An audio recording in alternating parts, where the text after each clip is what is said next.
Hello, everybody, and welcome to the next part of me and Terra playing Suzerain. Yes, the dual voices in the minister's head. Yes, the gruesome twosome. I hope you're looking forward to some more voices. Or at least hoping that Simon shows up in this episode. Oh, I don't think. I mean, Simon's a star. He's really. What's the word? He's a prominent figure in the cabinet. Let's just say that. But let's get right into it. Let's read the papers. This one looks grayed out. Okay, this one. Okay. A small group of construction workers recruited by the Taurus Holdings to work on the H3 highway project are striking. Okay, striking out near the construction site in Lenkirk. The workers complained about their payments as well as the lack of safety regulations. One worker in contact with Swordland today insisted that the group has not been paid for any of their work for the last few months. Despite complaining to Taurus Holdings supervisors, the workers said that the situation has persisted. They say that the project budget is not enough. They are not interested in us, they said. Oh shit. It's basically, it's funny because this H3 is almost like something in Britain that shares a similar name and also went several billion over budget. And I actually worked in the office years ago during its inception. So I actually sat next to the guy who helped come up with the budget for that. But yeah, small trivia. Okay, so the complaints soon turned into a strike, which made the construction come to a stop. According to our sources, officials from Taurus Holdings have promised to deliver the project much cheaper than its actual costs and apparently provided the administration with fake documents. Oh, shit. And the lack of safety, that's why we hired them, because they took care of their workers. That's right. So something's gone wrong. Freedom in education choice. A new privatisation initiative has allowed many middle-income households to pay for better education in their districts. We have finally reached the point where our children are allowed to change their destiny by the simple freedom of choice. The price might be higher compared to the state-funded education option, but it is justified in performance. Okay. We haven't got much news. Only down here in Benfi, but Lenkirk. Let's have a okay. They've made it this far. Yeah. What the hell, Taurus? Yeah, they've kind of let us down, haven't they? Yeah. Oh, well, we'll get to the bottom of it. Okay. The opening of the Benfi Arts Festival. Right. Our motorcade slowly made its way towards the magnificent Benfi High Arts Centre. Night was falling, and the festival was about to begin. I flipped through the brochure and that had been given to us at the hotel. Okay, Monica's face was featured on the front page, but the schedule on the inside still said that Curtin Lest, Mayor of Enrica, would be making the opening remarks. My last-minute announcement that my wife would be replacing Curtin must have caused some confusion at the print shop. Yeah. I mean they're printed months in advance, really.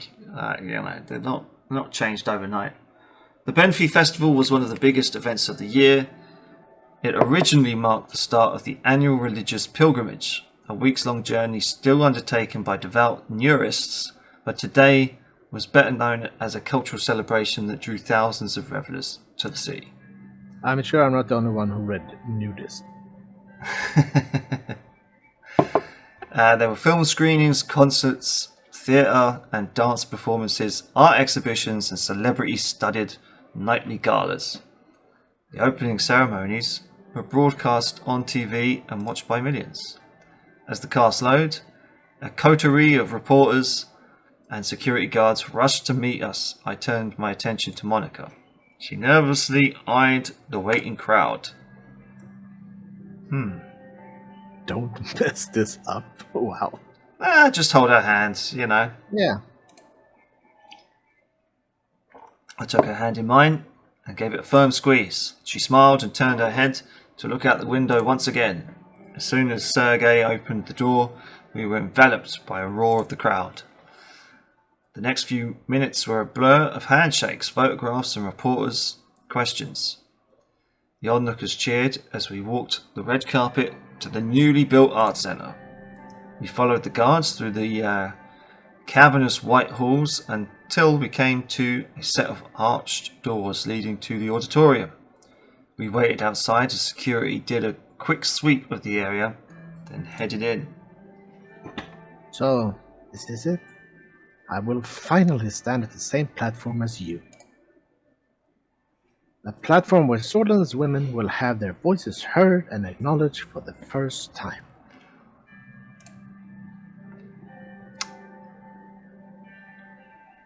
Yeah, either one or two.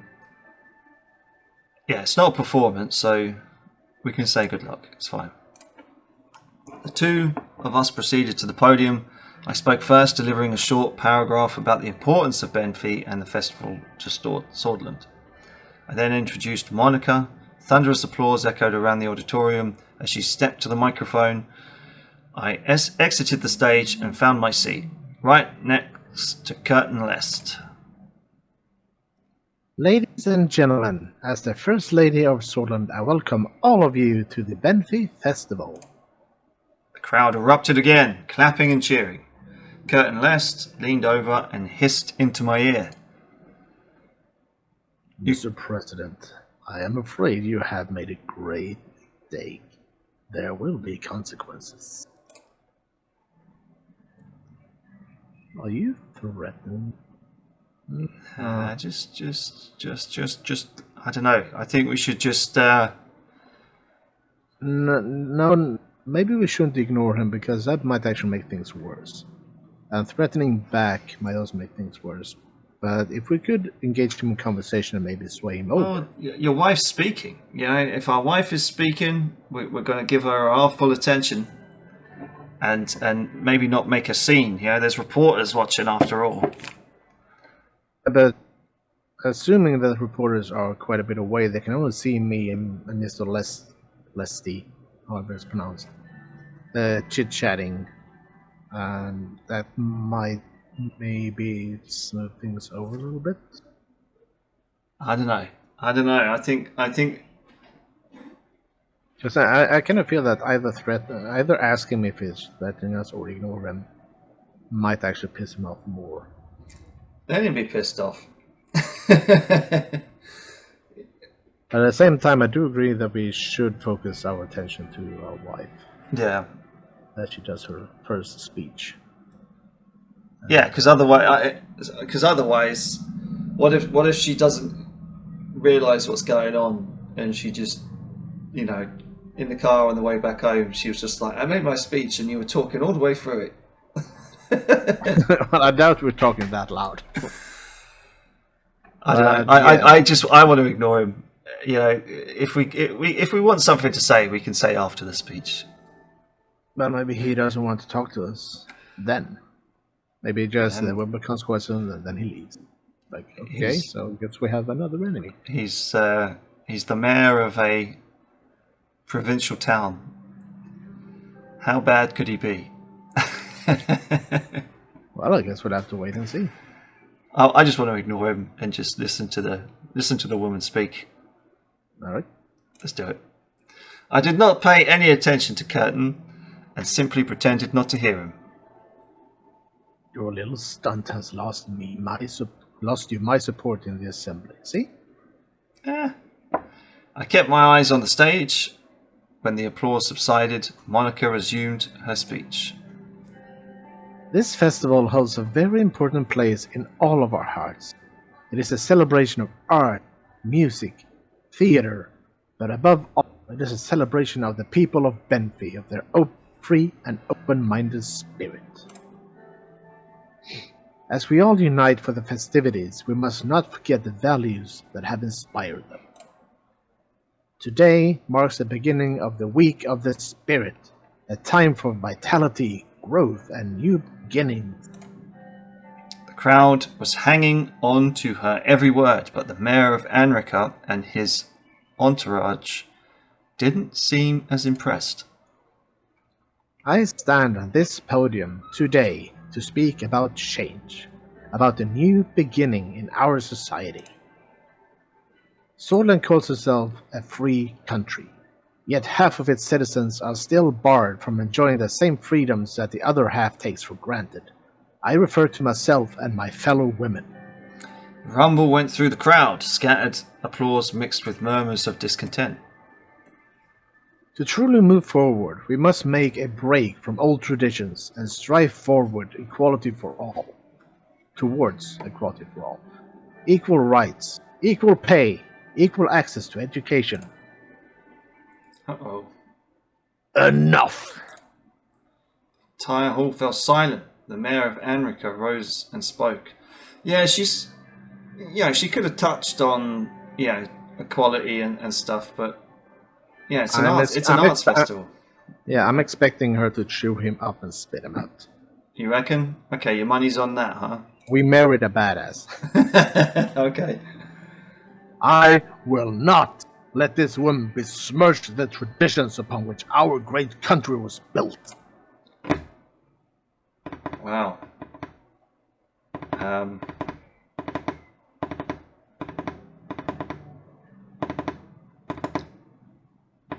What do we want? Please sit down. Yeah, because I don't think we should watch events unfold, and I don't think we should go with number 2 because that's probably gonna make us appear less than hostile, hostile. So yeah, I would probably say number 1. Yeah, let's remain diplomatic. Yeah, and try to smooth things out before it gets too bad. Yeah. No, Anton, I can no longer sit idly by. We are past that point. Curtin turned towards the audience, speaking loudly enough to be heard without a microphone. Mrs. Rain, what right do you possibly have to pass judgment on our values as Swordish citizens? You are not a politician. You are not a speaker. You are merely a woman who's lucky enough to be married to the president. Wow. Your place is not at this podium. It is at home, tending to your husband and children. Interesting. Oh, someone please shoot him. The crowd was growing rowdier. Some booed and jeered at Curtin's words. Others whooped in approval. Monica froze completely. The audience grew louder. I had to do something. I walked up to the stage and stood beside my wife at the podium. The mayor was still standing defiantly in the front row.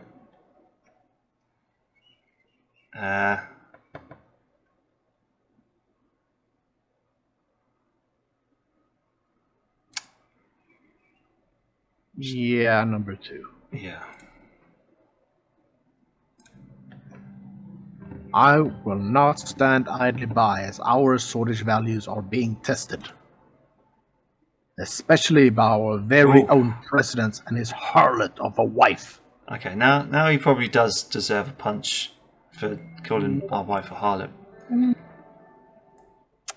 Okay, his rudeness, the Swordish value now. It's impropriety. That's the last rock. I don't get on my side. Immediately, please not make me repeat myself. Yeah, let's go with number 1. Yeah. I'm only doing what I feel is right to protect my country.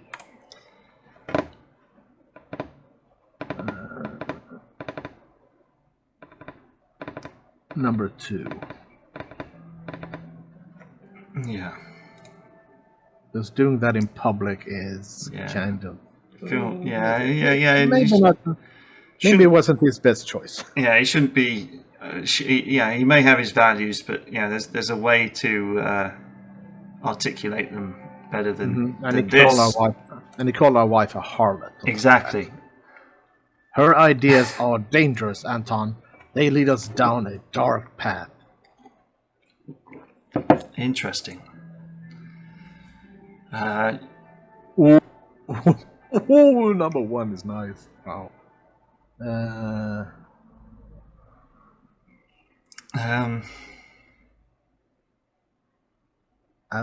Number one or number two, but I kind of like number one because that still keeps it kind of neutral-ish.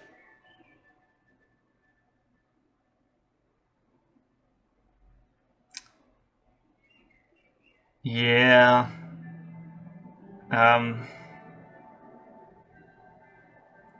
But I kind of like number two as well, but I do have a stronger feeling for number one, to be honest. You want to go for number one, huh? I think number two probably tries to play a bit more diplomatically, but if you remember that, because he won't. He won't garner. He might get some more. It's already said that we don't have his support in the assembly. Well, yeah, like I said, and also during his rant, there is still supporters in the crowd where we are right now. But the same, whether they support him or not, you can't, because if you say that, then you've lost half the. If you go for number one, you've lost half of the crowd. If you go for number two, you say, look, your views are your views, but if you start shouting and hollering about it, it's not how things are done in a civilized society. Because if you say number one, you piss off half the crowd. Half of the and then half of them again probably may agree with him, but probably are sat there going, "Oh, I hope neither of them do something stupid." Yeah, but I'm also again going a little bit by RPG thinking. Yeah. That if you go number one, it will maybe force a few people to revalue their views on certain things. I don't know. Sometimes if you challenge people like that, they become more entrenched. They can definitely double down. Yeah, that is the other side of the coin. I can go number one. I'm gonna roll a die. Okay, you want to roll a die? Okay. On odds, it's number one. On even, it's number two. Okay. 6. So number 2. Okay. Boom. Because I do like both of them, but the crowd was booing Curtin loudly now. Ooh. He looked around the room and let out a deep sigh. My apologies, Mr. President. Mrs. First Lady. I crossed the line. Monica had regained her composure by now. She took her place at the microphone. Yeah, eat him up, eat him up. My heartfelt apologies to you as well, Miss Celeste. I assure you, my intention was not to offend anyone. Especially a senior member of the Assembly such as yourself, who has pledged his life to the betterment of our country. Curtin smiled faintly. Monica turned to the audience. I hope one day we shall all be able to set aside our differences as we have done today, and walk towards a happier, brighter future for all of Sworden's citizens, male and female alike. We must all remember the future cannot exist without the past. And I believe we're witnessing the meeting of our glorious past and our bright future right here in Benfi today. Ladies and gentlemen, I am proud to officially open the Benfi Festival. Ei morgna vescore! Vecturn sister. Everyone in the hall, including Curtin, finished the decades-old saying. The crowd erupted in cheers. Even Curtin started clapping. People started chanting Monica's name, and the band broke into the official festival anthem. The opening event was finally finished, but I knew Curtin would never forget what happened today. And okay, wow. Well, I think I think we played that just right. It would seem. Yeah, it really does. Thank God for the 6. Okay. I read the last 2. You read this All one. right. Wayland deploying special forces to Vernon. Okay. Raklovitz Valen. President Smolak has announced that the city of Vernon has been put under curfew, along with 7 other towns in the northeast of the country. The Wessex Army has deployed specially trained military forces in order to combat the militant organization known as the British Freedom Front. Wayland has increased its efforts in fighting terrorism, aerial campaigns and ground operations targeting BFF militants and their hidden bases. This operation will surely have consequences for the region, particularly for the neighboring countries of Lesbia, Rumburg, and particularly Swordland, which has a large population of Bludish people living inside its borders. Right. Interesting. So does Rumburg also border Wayland? Yeah, I guess. Yeah. Oh. Well, maybe this will take Rumburg's attention away from us and down to them instead. Well, it depends how Rumburg sees the Bludish people, right? That is true. Who knows? But this might, with a heavy emphasis on might, actually play in our favor. I hope so. I really do. Oh, so do I. So do I, my friend. Okay. Urizen. Let's have a look. Read the report from Suzerain. Here we go. Refugees from Vernon. Reports from our border and the Wessex city Vernon show that there are about 1,000 people running away from the Wessex military forces towards the Swedish border. We could have a border crisis. Yeah, but the thing is, as long it could be a mix of civilians and BFF trying to get a foothold on our side of the border. It could be. We can't rule that out. Let's have a look. Read the report. Oh, we've got 2. Protests and looting, gang violence. Well, let's start from the top. Okay. Protests and looting. Protests and occasional looting continues in the region of Nargis. The police reports that the violence has been minimized and the situation is mostly under control outside the big cities. Estor police force reported that several militants have been hiding among the protesters and are being watched closely. But then you've got gang violence reduced. Gang violence reduced report. The Ministry of Interior has reported that after the police raid on the Skinner and Coranelli cartels' supply chains, their activities have reduced in the region. Those operations were only possible as a result of the resources we received from the administration. It has allowed the local police force to launch inside investigations, purging the corrupted officials and getting information about criminal networks, said the Ministry of Interior. Okay, that's good. But protests? Okay. Something going down in Holsword. Oh, we're actually at home. I guess. How nice. It felt like an eternity since the Benfi Festival. Had it really only been less than 24 hours? I was at home now, drinking an afternoon coffee on my balcony. A stack of newspapers lay by my side. I picked them up one by one, reading and rereading the articles about the festival. Some of the papers came out in full support of the First Lady for her brave speech.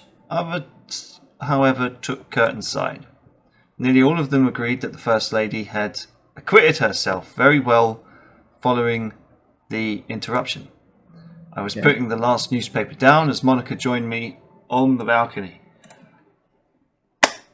Listen, can we talk for a bit? If it's about the news, I know what you're going to say. Gestures her to sit down.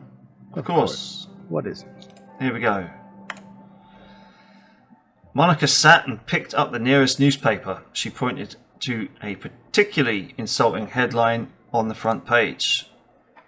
I never, in a million years, would have wished for this, Anton. I just wanted to thank you for supporting me and apologize for creating such a spectacle. All I wanted was to bring the people of Suzerain together, the way you were able to, but not like this. Her eyes were getting moist. A single tear fell onto the newsprint.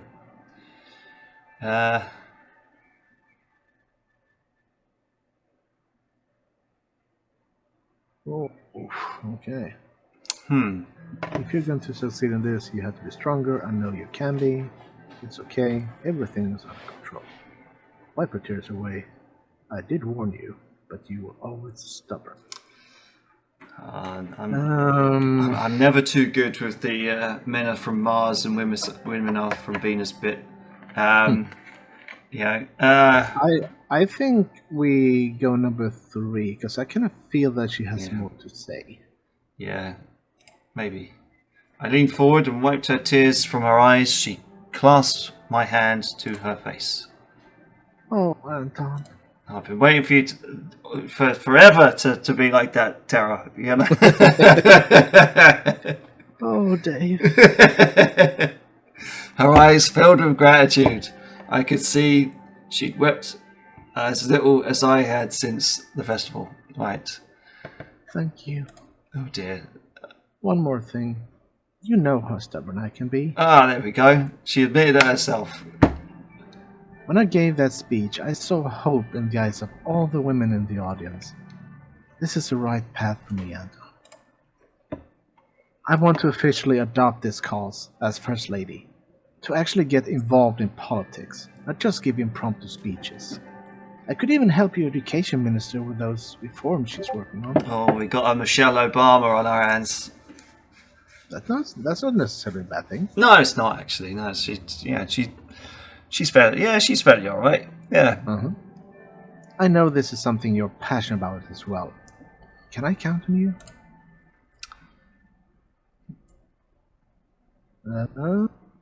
I would say yeah, number 1. Yeah, it's a very kind of American type of thing, right? Whereas us British people, we keep the spouses to one side. You know, they're not the elected officials. Because I mean, this could be a start of a good Obama-ish power couple. Perhaps.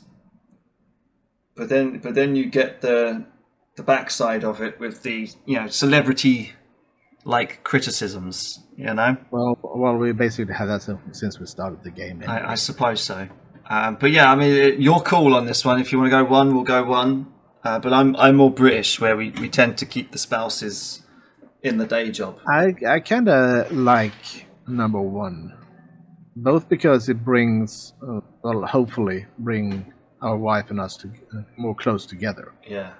And it would also give her a more prominent platform to show that she's not just a pretty figurehead. Perhaps. She actually has something to bring to the table. But would it be risking home life and politics in the bedroom? I must say that sometimes your priorities are quite skewed. Yeah. But I think that maybe if both we and she got a win on the floor, it might actually spice that life up a little. Interesting. Okay, we'll go for number 1. I think so, because we have supported her this far, so why should we stop now? Okay, sure. Oh, Anton, this means so much to me. Monica hugged me tightly, and I felt some of the past day's tensions melt away. She got down on her knees. I was about to say, and that tension ended up somewhere else in my body. Thank you. Oh dear. A noise came from the balcony door. We both turned our heads to see Deanna standing there. Oh, this is definitely your voice. Is it? I can't remember. Oh, yeah. They'll be like, oh. I As long as she doesn't sound like Simon. It's just like, Mummy, I'm hungry. Yeah, okay. Let's go to the kitchen, baby. We'll make Papa the best snack. ever. There we go. Go make me a sandwich. Yeah, sandwiches! They left the balcony and returned half an hour later with a large cookie. Okay, they had time to bake. Look at that. And Deanna had written her name in icing on it. Well, that's quite nice. I sipped my coffee and nibbled the cookie. I thought that I had made the right choice. I kind of feel like we made the right choices. Yeah, you know, do good by the wife and stuff. You know, happy wife, happy life. But in this case, happy wife, happy country. Well, it could be, you know. But the thing is, the games we like to play together, Terra. You know, the game giveth and the game taketh away. Yeah. Oh, you mean like the 6 wins, where the game just taketh and don't give it? Yeah, that's pretty much it. Things were going to get harder, but at least my life at home was somewhat peaceful. There we go. Okay, we're breezing through, reading the news, the Lackhaven Times. First Lady gives speech. Benfi Festival is now in full motion, and the festival goers are enjoying the many attractions set up. However, this year's Benfi Festival started eventfully. The First Lady's opening speech was interrupted by the Mayor of Anrica, Curtin Lest, who stood up to the remarks made by the First Lady. Mayor Lest has then continued with his disrespecting accusations and tone, incurring the wrath of the crowd. President Rain then interjected in the developing situation and saved the day by calming the attendees. Mayor Lest's disrespect will surely end up damaging his already declining reputation after this event. Already declining reputation. Interesting. Okay, we need to go down to Urazen and see how things are getting. Close to the border. Budget allocation of the Swordist Armed Forces. Oh no, we haven't got the budget. To determine the current situation of the military. We're only at -2. Ah, only. And its spending policy, we had held a meeting in the White Room. Peter, Valken, and Iosif were seated. General Valken, Miss Lancia, let's start with the briefing. Okay. Kruger. Very well, Mr. Vice President. He kind of looks Russian. I guess. We have prepared a briefing to convey further details about the current situation of our military. Which branch would you like to know about? Okay. What is the situation? I thought we already went through this. Am I wrong? We have talked about the army. I think the last one we had when it came to military was if we're going to allow foreign airplanes at our airports, or... Yeah, I could have sworn that we'd already kind of talked about the army and its need for readiness and training on the border and stuff, right? Yeah, but this is the budget, I guess. Well, I think it still cost the budget when we were training the bastards. Think so? I think so. I honestly don't remember. It's so long ago. I know. We were only on chapter 2, and we've been doing this for 9 months. Well, to be fair, it's like an episode a month, ladies and gents. Yeah, roughly. Okay, so let's go through everything and see what we have. Okay, situation of the army. Here we go. According to the latest reports from Camp Strongarm, okay, currently we field 6 armies totaling up to approximately 400,000 active troops, which is a good amount. The real issue we are having is the quality, not the quantity. Okay. What's the current equipment status? Where exactly is our army deployed right now? Well, we know comparative-wise that we are not very good. So that's true. I would probably say, quality of equipment. Yeah. Our army is quite outdated by today's military standards. Most of our equipment is 2 decades old. 2 decades, well. Okay. To make up for the lack of modern military equipment, we resort to a large number of soldiers, which is not really a long-term solution. No. I have been trying hard to reduce the negative effects of this problem. We don't need a modernization program. A standardized purchase of lacking equipment would do. We need more funding towards expanding the military size, otherwise our army will be seen as weak. Oh, okay, so we're going to have to choose between modernization. But this guy, yeah, Chief of the Armed Forces, he looks a bit like the old guards, doesn't he? He doesn't... He has that feel about him, yeah. Yeah, maybe he was a good officer 20 years ago, but this guy, I don't know, seems a bit more on it. A bit more of a hawk, but... But since he's the Minister of Defense, he oversees all our branches. Yeah, that's true. So it would make sense that he has a better overview in general. Yeah. Okay, where's the army deployed? The first army is stationed at the Lesbian and Wayland borders to protect the way into the central regions of Scotland. The second army, our strongest force, has been situated by the Rumble Wood. The second army has a large mountain commando force, and it is the best equipped army because they are facing Rumble. The third army near the Agnolian border and coastal areas facing Valksland. Due to our bitter past, we generally keep a coastal defense force, although many years ago the decimation of our fleet still is not forgotten. Okay, let's just click on this. Do we really want to know? Ah. Rumburg fields about 6 armies amounting to 1 million soldiers. Lesbia fields 5 armies, which amounts to 800,000 soldiers. Valksland fields 1 army of about 140,000 soldiers. Wayland fields an army about 100,000 soldiers, and Magnolia fields 2 armies with a total of 200,000 soldiers. Interesting. So we're somewhere in the middle. Yeah. The sheer size of Rumburg's army is because of their forced conscription laws. Due to their massive gold reserves, they are able to afford it. On the other hand, the Lesbian army is the most advanced, followed by the Vanslandian army. Both of these countries put lots of money in modernizing their military. Okay, I'm curious about the Navy. Boom. Let's talk about the Navy. In the Navy... Our Navy is currently constitutes 59 ships with a total of 60,000 sailors and support staff. As you know, these ships are commanded from our main naval base in Conriat, where our flagship, the SN Renan, is docked. Okay.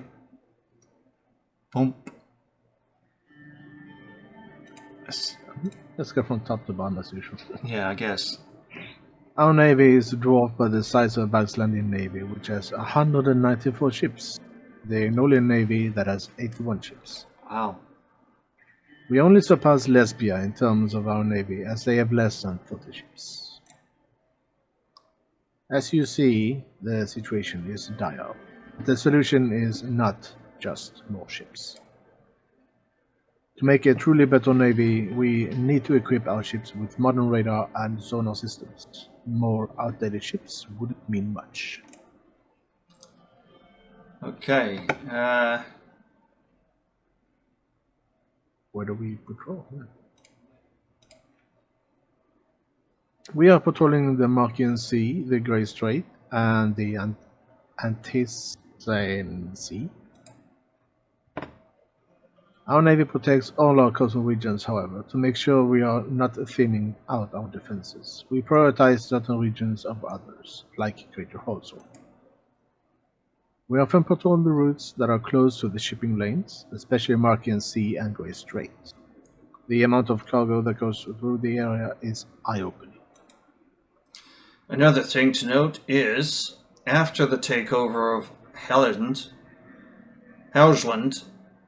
where our navy has led incursion operations to protect Agnolia, We also take part in some joint Navy drills as well.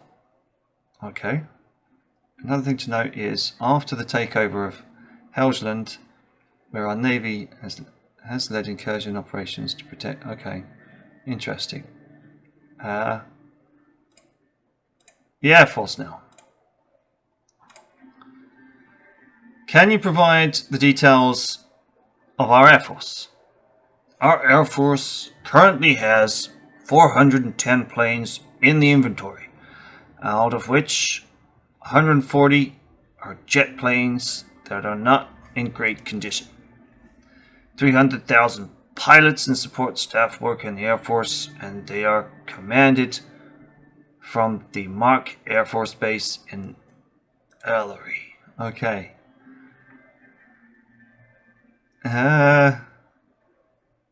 Okay, operational capabilities. All planes can bomb targets within 400-kilometer radius of their airfield. They have medium range and semi-effective nighttime bombing capabilities. At any time, we can field 7 air wings, composing a total of 130 aircraft that can operate in combat duty. This is enough to subdue most targets. In terms of our bombing capability, we have an average of 100 meters of precision. This is not great, but it is still within the effective radius of the bombs. Okay, how experienced are the pilots? Our pilots have average experience. They have a total of 450 hours flight time with the aircraft before they are qualified. This gives them more than enough time to get used to it. Yeah, 450 hours of flight time is interesting, yeah. This is low compared to 1,000 to 1,500 hours in other countries like Acacia, United Dana, Lesbia, and even Valkslag. Normally the hours per pilot would be higher, but due to the lack of funding, we can't increase the training times. Fuel costs are rather high. Okay, compared to other nations? The Air Force is trained as an independent tactical support branch, which means it assists other branches, but doesn't collaborate. This does cause some issues like friendly fire and missed close calls and missed close air support opportunities. There are ways to improve collaboration with joint operation rooms. Something to think about, surely. Okay. Let's move on. Okay.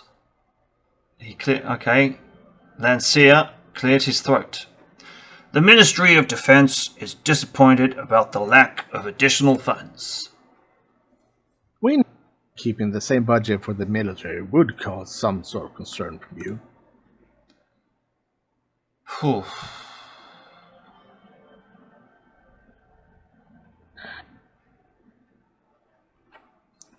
I'd be willing to support the military in other ways. We could come to an agreement. So number one would probably put us at -3 somewhere. Number 3, reallocation. I think number 1 and 2 is probably more speech tree options. Because they're probably going to argue about why it hasn't been important and why it's not a priority. So, and I'm kind of curious what number 3 come to an agreement and it's a reallocation of resources, right? So if you turn around and say, okay, we'll I don't know, trim off some of the guys in the army, take their salaries, and then maybe use it to upgrade the Air Force. And this is for number 3. Perhaps. Well, I'm just trying to foresee what it might say, right? Because, yeah, I'm just trying to follow your. Because you could probably keep the same budget, but you'd have to cut from somewhere else. So because it's hinting that the Air Force needs to be better trained in combined arms. So once you have that combined arms capability, you might be able to get away with less troops. on the ground. But then again, this is for the military in general. So number 3 might also be that we cut down on the amount of army soldiers. Yeah, and use that money as well. Yeah, that's kind of what I was hinting at, because since this isn't about Air Force specifically. It's not, but I'm telling you now, I think in a modern age, you pretty much need control of the air, right?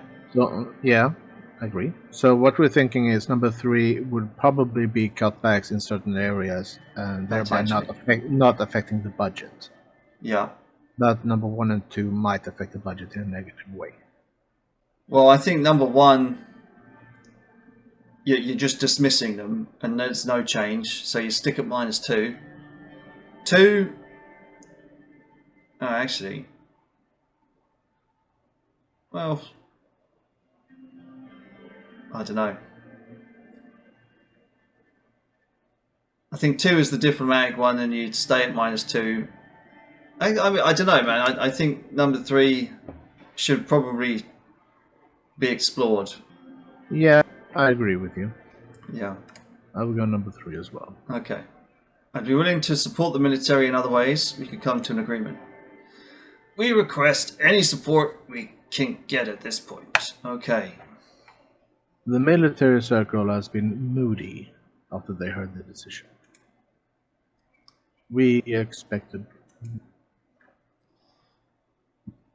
We know there have been high hopes, and the president has made his decision to prioritize other branches. We are stuck between a rock and a hard place without money.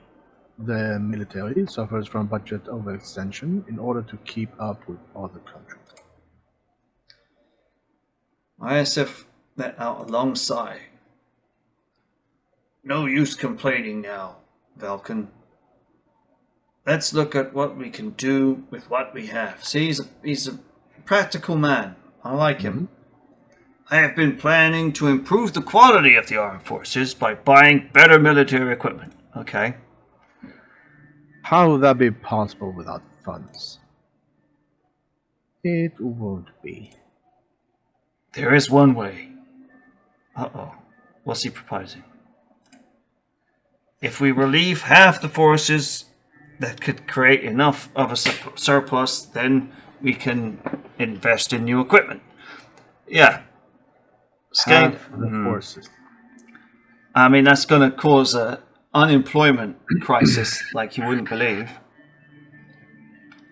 But we'll see. And also halving all our forces, I assume, is more or less telling Rumberg, like, come on over, we open the door for you. Yeah. Okay, so what do we have? Go on. Relieving half our forces sounds risky at best and destructive at worst. Quality over quantity, I like. They all have a good point. Because go on to see if he has anything more to say before we decide on anything.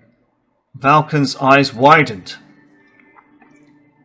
We are barely matching the size of half our neighbors, while the other half army is 2 times bigger than ours.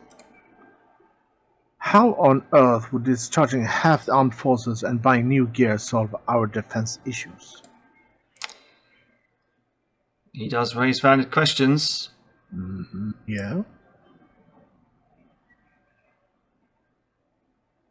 Okay, let's go for it. Quality over quantity is the right strategy for the future of warfare. Having a large force doesn't necessitate superiority. The reduction of the army would cause more unemployment, which could hurt the administration. It could. What do you think, Mr. President?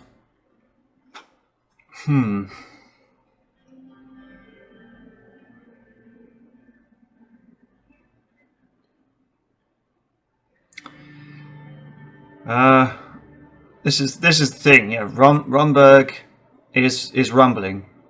Mm-hmm. But if we're going to fight a modern war, you need modern equipment. Yeah, but we also have a smaller force, and even if the Yeah, smaller but- force is better equipped, it can still get overrun. Sure, but the thing is, if Rumberg, say, invades next year, what you can do is pass an emergency budget and call what would be previously discharged guys back into the military. Because they're already trained. You don't necessarily need to train them. I mean, you might need to train them on the new equipment and stuff, but yeah, you technically create a reserve pool by doing that. But I mean, it's tough, and it would cause unemployment. But then again, right now we had like what 400,000 with poor equipment, Yeah, and Rumberg has 1 million. 1 million with more up-to-date equipment. Yeah. So if we have our standing force right now with better equipment, that's 200,000, and they will still have 1 million with better equipment. Yeah. Man,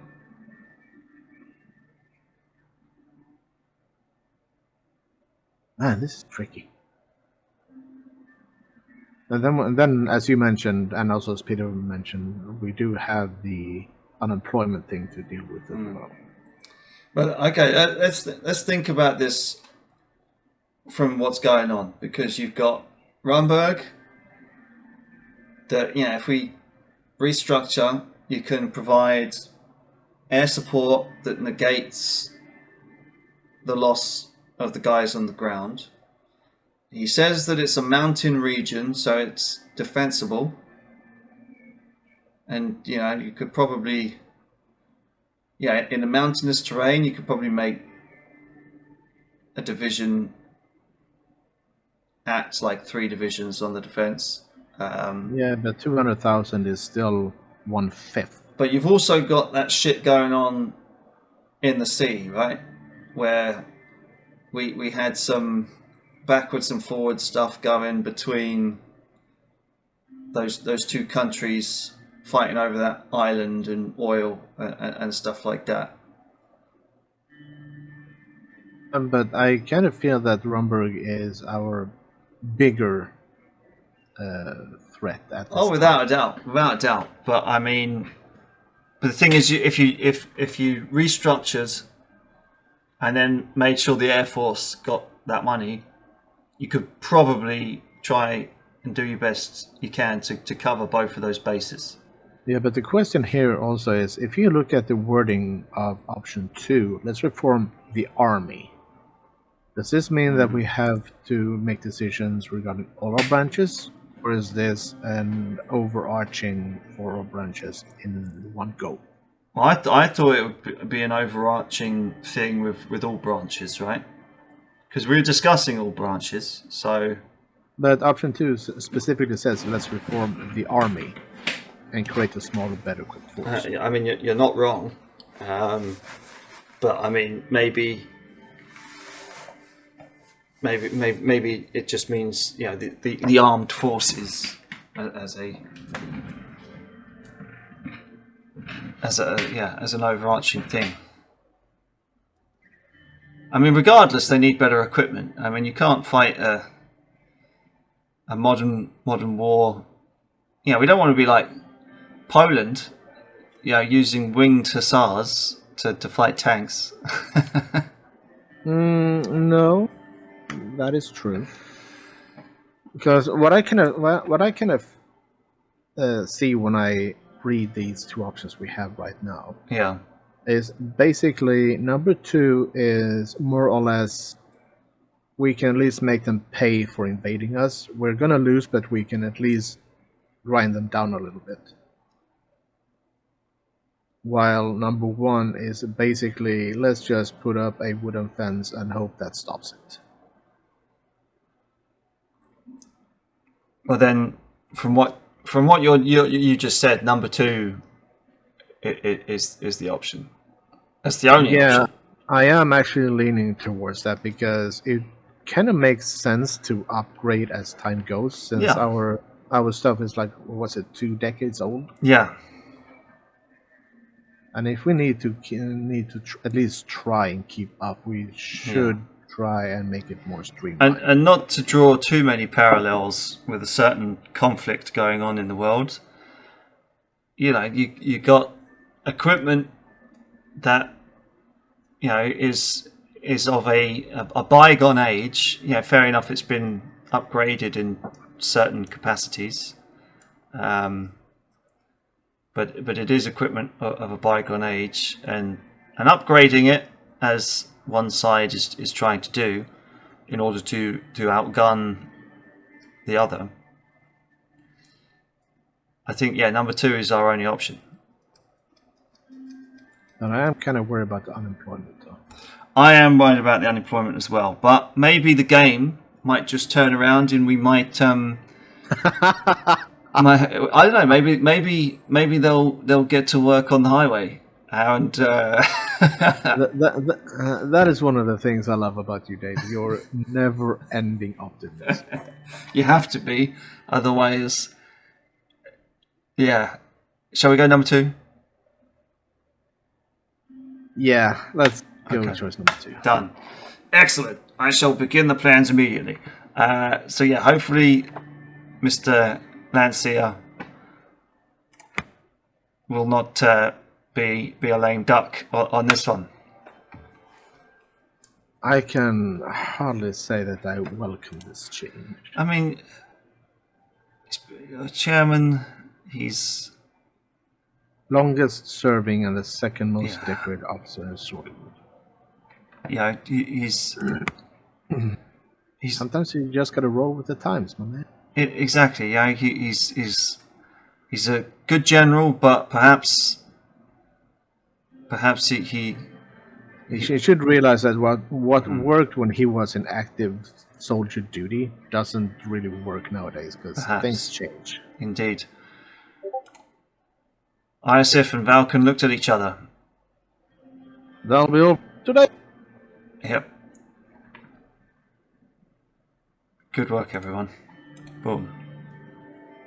I'd like to extend my thanks for your attendance. The meeting concluded as the sun set over the concrete jungle that was Holsword.